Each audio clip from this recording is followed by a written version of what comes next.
Hace poco el escritor Tomás González publicó en el periódico El Tiempo de Bogotá, en la sección de lecturas, un artículo que es un fragmento de su libro que denomina Asombro, y el artículo lo tituló Dora y la vida. Y cuenta allí cómo su esposa Dora se enfermó de arteriosclerosis, de esclerosis múltiple, cuenta cómo va avanzando la enfermedad, qué va pasando, qué sucede frente a este asunto, y llega a un punto importante en el artículo que es la eutanasia. Y cuenta, obviamente, hace su digresión sobre dónde prefería él morirse, si en Zurich, en Suiza, si en Ámsterdam, en Holanda, o si en Girardot, en Colombia. Y finalmente este artículo me ha parecido que ha caído en un momento muy importante en el debate en Colombia a propósito de la señora Marta Sepúlveda y su intento por morir por eutanasia, y otros casos que empiezan a aparecer sobre el tema de la eutanasia. Para entender en qué está el tema de la eutanasia hoy, hemos invitado a la abogada Diana Hincapié. Abogada Hincapié, muchas gracias por estar con nosotros en Punto Crítico. Buenos días, muchas gracias por la invitación. Quiero iniciar contigo, que estás haciendo doctorado en bioética, que estás haciendo doctorado en derecho, que has hecho una maestría y que te has metido en estos temas que tienen que ver con aborto, eutanasia, las decisiones de la Corte Constitucional y la Corte Suprema de Justicia, etcétera. Explícanos, para empezar, qué significa la eutanasia en términos de derecho. En términos jurídicos, la eutanasia es el derecho fundamental a morir dignamente como parte de una vida digna, como parte de la dignidad humana. ¿Por qué deberíamos pensar que la eutanasia es uno de esos derechos a los que deberíamos tener accesos, y que es un derecho que deberíamos usar y reclamar abiertamente? Y cómo se constituye esta confrontación en medio de diversos asuntos sociales y culturales? Bien, recuerden ustedes que la dignidad humana es o fue la protagonista en la Declaración de los Derechos Humanos, la Declaración Universal de los Derechos Humanos del año 1948. Estamos hablando del periodo posguerra. Sin embargo, ya, por ejemplo, la Constitución de Weimar alemana, y bajo la cual paradójicamente se desarrolló el nazismo, también hablaba de dignidad humana. Bien, lo importante es que lo retomaron en el periodo posguerra, y la Declaración Universal de Derechos Humanos de 1948, así como los instrumentos internacionales, los pactos y los convenios, han desarrollado la dignidad humana como parte de la dignidad humana que se encuentra en el texto constitucional nuestro. Aparece el derecho a la vida.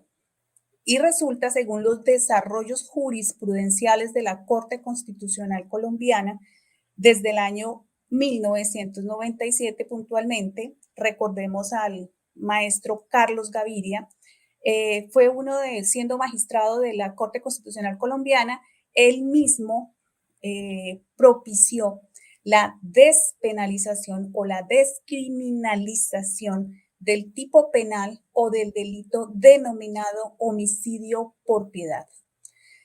Se logró no una despenalización o descriminalización absoluta de la conducta, pero sí se logró una exequibilidad condicionada, en el entendido de que lo que debía era que cumplirse con unos requisitos para poder acceder a ese derecho fundamental.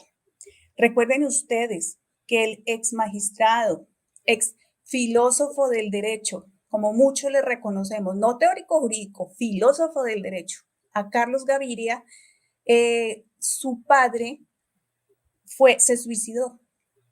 Y recuerden que Carlos Gaviria era gnóstico. Luego él, justamente en un artículo que le escribieron en una universidad en Medellín, hablan sobre palabra, vida y obra de Carlos Gaviria, y aclaran él, a través de su experiencia personal con la muerte o el suicidio de su papá, por qué se inclina hacia la muerte digna como parte de la vida digna. Básicamente eso, el desarrollo ha sido jurisprudencial de la Corte Constitucional colombiana. Por Sí. eso es que resulta bastante molesto y ha hecho ruido en la opinión pública la situación con la señora Marta Sepúlveda. Antes de entrar al caso específico de la señora Sepúlveda, abogada Hincapié, yo quiero que nos diferencie o nos explique qué diferencia existe entre la eutanasia y el suicidio asistido y la eutanasia con respecto a la eutanasia pasiva o indirecta. Bien, la eutanasia se ha distinguido entre activa y pasiva. Activa está relacionada con una acción, con un comportamiento, puntualmente con un acto profesional médico, con el desarrollo de un acto profesional médico para, por ejemplo, suministrar anestésicos en unas dosis considerables para que el paciente pase de un sueño al sueño eterno. ¿Sí? Estamos hablando básicamente de suministrar medicamentos, una actitud, un comportamiento activo. La eutanasia pasiva supone dejar de hacer algo, ¿bien? Que eso a la larga también es un acto, pero bueno, es dejar, por ejemplo, suspender la ventilación académica a un paciente, es suspender, y eso es bastante cuestionable, ¿sí? La alimentación parenteral. Eso está en discusión. ¿Cómo es posible que hay pacientes que no están conscientes, que están en un estado, digamos, de muerte cerebral y los médicos deciden suspender la alimentación por suero y la hidratación por suero? Esas situaciones van a propiciar que las infecciones, ¿sí?, hagan y deshagan en el cuerpo del paciente y finalmente muere por sepsis generalizada. Esa situación es cuestionable porque estaríamos hablando entonces de una situación de la cual no conocían incluso los familiares y finalmente les dicen, ay, el paciente falleció. Pero si uno se va a dar cuenta en la historia clínica, les suspendieron la alimentación y la hidratación y de esa manera propiciaron la muerte. Entonces, activa supone suministrar un anestésico, un medicamento, buscando el efecto justamente de cesar los signos vitales del paciente, y pasiva está relacionada con dejar de hacer algo, dejar de hidratar, dejar de alimentar, dejar de la respiración, por ejemplo, mecánica. Y el suicidio asistido está relacionado con que el mismo paciente lo haga, sea el paciente el que se propine o se provoque la muerte, ya sea ingiriendo una sustancia o el mismo retirándose, por ejemplo, el dispositivo que le permite la respiración. Abogada Hincapié, estaremos y vamos allí para que podamos explicarlo con más en detalle el caso de la señora Marta Sepúlveda, que había logrado o había obtenido el acceso a ejercer la eutanasia en su caso, con una enfermedad de esclerosis que la ha ido paralizando progresivamente a lo largo de la última década. E incluso en un reportaje que salió en CNN, su hijo sale y explica cómo su madre ha ido perdiendo movilidad, ha ido perdiendo capacidades, etcétera, pero no estaba todavía en una condición de enfermedad terminal y obviamente había logrado que se aceptara este asunto. Faltando muy pocas horas para ejecutar la noche anterior, cuando iba a ejecutarse la eutanasia de la señora Marta Sepúlveda, este acto fue suspendido. ¿Qué fue lo que pasó allí? ¿Qué es lo que sucede en ese contexto? Bien, en primer lugar, la Corte Constitucional se había pronunciado mediante una sentencia de constitucionalidad, la número 233, del 23 de julio de este año. En esa sentencia había ampliado la despenalización o la descriminalización de lo que se conoce como homicidio por piedad, cuando se hablara no solo de enfermedades de tipo terminal, crónicas, incurables, degenerativas, progresivas, sino que era posible que el derecho fundamental a morir con dignidad, ¿sí?, lo ejercieran personas que padecieran de una enfermedad no terminal, pero que les generara demasiado sufrimiento, agobio. Eso es una postura de sensibilidad y de empatía con el dolor por parte de los magistrados de la Corte Constitucional. Como el Congreso de la República lo sabemos, se ha negado sistemática, reiterada e injustificadamente en muchas legislaturas a cumplir con su deber de regular desde el punto de vista legal, no solo el ejercicio del derecho fundamental a morir dignamente, sino el ejercicio del derecho fundamental a interrumpir voluntariamente el embarazo, el ejercicio del derecho fundamental, por ejemplo, a ejercer la objeción de conciencia en el caso de los profesionales del área de la salud o del talento humano en salud, justamente para la práctica de eutanasia o para la práctica de interrupciones voluntarias del embarazo, y se ha negado a regular muchos temas que son de su resorte. La Corte en esta ocasión le reiteró, exhortó nuevamente al Congreso de la República a ver si por fin hacen lo que tienen que hacer, y se les pidió que hicieran desde el año 1997 y se han negado a hacerlo, pero también involucró al gobierno nacional. Y lo interesante aquí es que quien asumió la carga del gobierno nacional no fue la cabeza o el rector del sector salud, Ministerio de Salud y de la Protección Social, sino que fue la Superintendencia Nacional de Salud como máximo ente de vigilancia y control. Y lo que hicieron fue expedir una circular dirigida a los sujetos vigilados de la Superintendencia Nacional de Salud, EPS, sobre todo, e IPS, para que cumplieran una resolución expedida por el Ministerio de Salud. En esa resolución, lo interesante es que se deroga la del año 2015, se deroga la resolución 1216 del año 2015, y a partir de el 1 de julio de este año, la nueva resolución prevé que la eutanasia sea un derecho que se ejerza de manera voluntaria. Creo que es evidente que debe ser voluntaria. Lo importante es entrar a señalar que hay un aspecto volitivo por parte del paciente, sin duda, que sea informada. Eso no es otra cosa que decir que se requiere una especie de consentimiento informado, que sea inequívoca, es decir, clara, precisa y concisa de que lo que se quiere es morir con dignidad o dejar de vivir, ¿bien? Y finalmente que sea persistente. Y ahí es donde llama la atención poderosamente, ¿cómo así que persistente?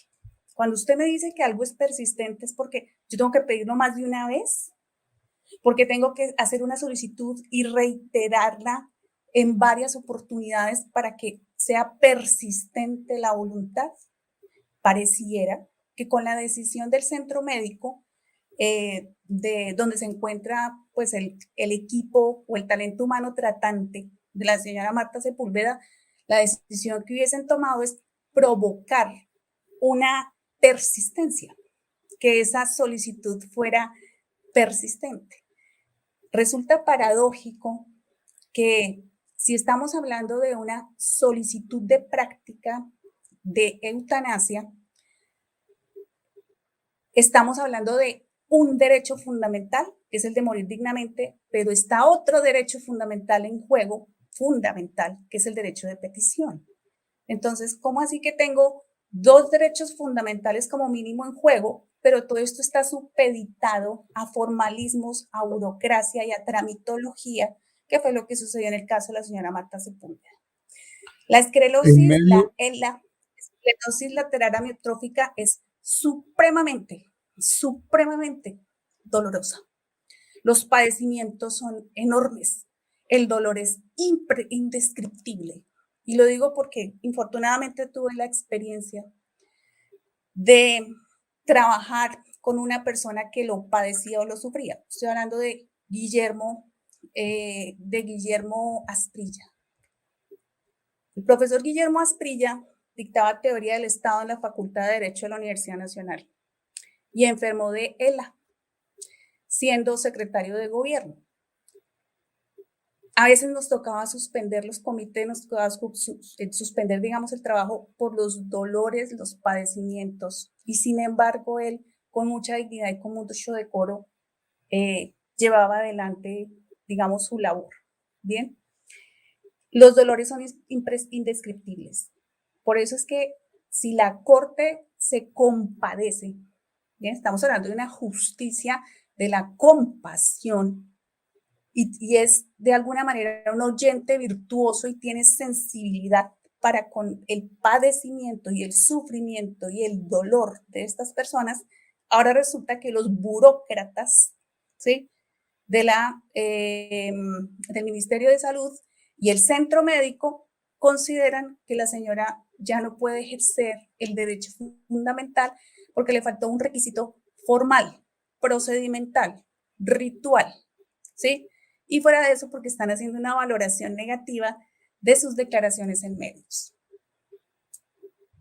En ese contexto, abogada Hincapié, hay una pregunta importante y es que salió un sacerdote representante de la Conferencia Episcopal Colombiana, pero también se han manifestado algunos representantes de algunas iglesias protestantes diciendo que es que la eutanasia va en contra de cualquier condición básica de la vida y que es un atentado contra la vida. ¿Cómo entender esta disputa entre concepciones religiosas, asuntos de derechos individuales y el otorgamiento de derechos por parte del Estado? Colombia es un estado aconfesional. Desde la Constitución de 1991, Colombia no es católica apostólica romana, ni de ningún credo. Y quienes vivieron, se criaron y se formaron bajo el paraguas de la Constitución anterior, la de 1886, que estuvo vigente hasta el 3 de julio de 1991, algunos han tenido resistencia a generar ese cambio de un Estado de derecho, bajo el paraguas de una constitución que fue confesional, que fue el proyecto terrateniente y conservador de la época, y se resisten a cambiar el chip hacia un Estado de derecho social, con énfasis social, y donde el lenguaje de los derechos humanos es el que prima. El lenguaje de los derechos humanos. Bien, entonces, si el lenguaje es el de los derechos humanos no se ejercen conforme confesiones religiosas. Cuando hablamos, por ejemplo, de una de las grandes discusiones que se ha dado y que la Corte ha tratado en varias ocasiones, y es cuándo comienza la vida y cuándo termina la vida, una de las grandes discusiones que en términos de bioética, biopolítica e incluso los que algunos denominan el bioderecho se puede abordar, la Corte Constitucional se ha quedado un poco corta porque así como activistas feministas han usado la herramienta de la acción pública de inconstitucionalidad para lograr que la Corte Constitucional se pronuncie y, por ejemplo, despenalice el tipo penal del aborto. Y ahora ya no hablemos tanto de aborto, ¿sí?, desde el punto de vista criminal, que incluso casualmente, qué casualidad, ¿no? El pecado se denomina igual, aborto, sino que hablemos del derecho fundamental a la interrupción voluntaria del embarazo, para que ahora ya no hablemos de homicidio por piedad o hablemos de eutanasia, sino que hablemos del derecho fundamental a morir dignamente. Cuando no se van a hacer esos cambios en la mentalidad, entran a eticidades, ¿sí?, a cuestionar la ley y a quienes interpretan la ley. La Corte Constitucional no solo toma decisiones y hace análisis jurídicos, también hace análisis de situaciones sociales y, ¿por qué no? Hay que dejar claro, la Corte Constitucional toma en los casos difíciles como estos decisiones políticas, ¿bien? Pero son decisiones políticas argumentadas con el ánimo de defender la constitución política de Colombia. Ese es el papel de la Corte Constitucional, defender la constitución de todos para todos, no la que algunos creen que es su constitución. Diana, nos quedan como 3 minutos y quiero preguntarte esto con claridad. ¿Qué va a pasar de aquí en adelante, tanto en el caso específico de Marta Sepúlveda como en los casos de aquellos que quieran ejercer el derecho a la eutanasia? Porque con lo que nos has explicado, resulta ser un derecho inaccesible. Mira, las barreras son enormes y las barreras no solo son a nivel de regulación, Congreso de la República que no quiere hacer lo que le toca durante todos estos años. Las barreras institucionales también son a nivel reglamentario. La resolución que expidiera el Ministerio de Salud desde el punto de vista de reglamentación, digamos, del acceso a ese servicio de salud, resulta un poco restrictiva porque si bien recoge la creación y la regulación, digamos, del Comité Pro Derecho a Morir Dignamente, deja algunos aspectos de donde algunas personas se pueden coger para hacer interpretaciones erradas y, digamos que imponer una postura personal. Me llama mucho la atención lo siguiente, el Comité Pro Derecho a Morir Dignamente está conformado por un médico de la misma especialidad médico-quirúrgica del tratante, ¿bien? Por un psicólogo o clínico o un psiquiatra, médico psiquiatra especializado en psiquiatría y por un abogado. Pregúntele usted al abogado, miembro de ese comité, ¿qué hace? Lo que hace un abogado, tristemente, debo reconocerlo y vergonzosamente debo reconocerlo, lo que hacen los abogados no son defender los derechos humanos del paciente. No, lo que hacen los abogados es configurar pruebas para una defensa o para prevenir riesgo antijurídico de que la entidad para la cual trabajan no sea demandada. Peor aún, son abogados notarios que lo que hacen es un acta del comité y un checklist de cumplimiento de papeles formales burocráticos. Entonces, mientras que tengamos abogados que no piensen en clave de derechos humanos, de la constitución política, de un derecho fundamental, sino que trabajen para los intereses de sus empleadores, ¿sí? No vamos a lograr que ese comité interdisciplinario cumpla la función. De otro lado, la toma de decisiones señalan debe hacerse por consenso. Me parece simpático intentar un consenso cuando la resolución señala que el consenso es unanimidad. El consenso no es unanimidad. El consenso es integrar el disenso en la decisión. Y eso usted no lo logra poner en evidencia ni poner en práctica porque digamos que el profesional de las ciencias sociales, que es ahí el abogado, debería orientar tanto procedimentalmente como formalmente, como materialmente, para la realización y materialización de un derecho fundamental, no para defender intereses, ¿sí?, de terceros y para defender su puesto y su salario. Pues Diana Marcela Hincapié, muchísimas gracias por haber estado con nosotros en Punto Crítico y habernos explicado estas dimensiones tan complejas de la eutanasia en Colombia. Con mucho gusto. Los esperamos a todos ustedes en una próxima emisión. Muy amables.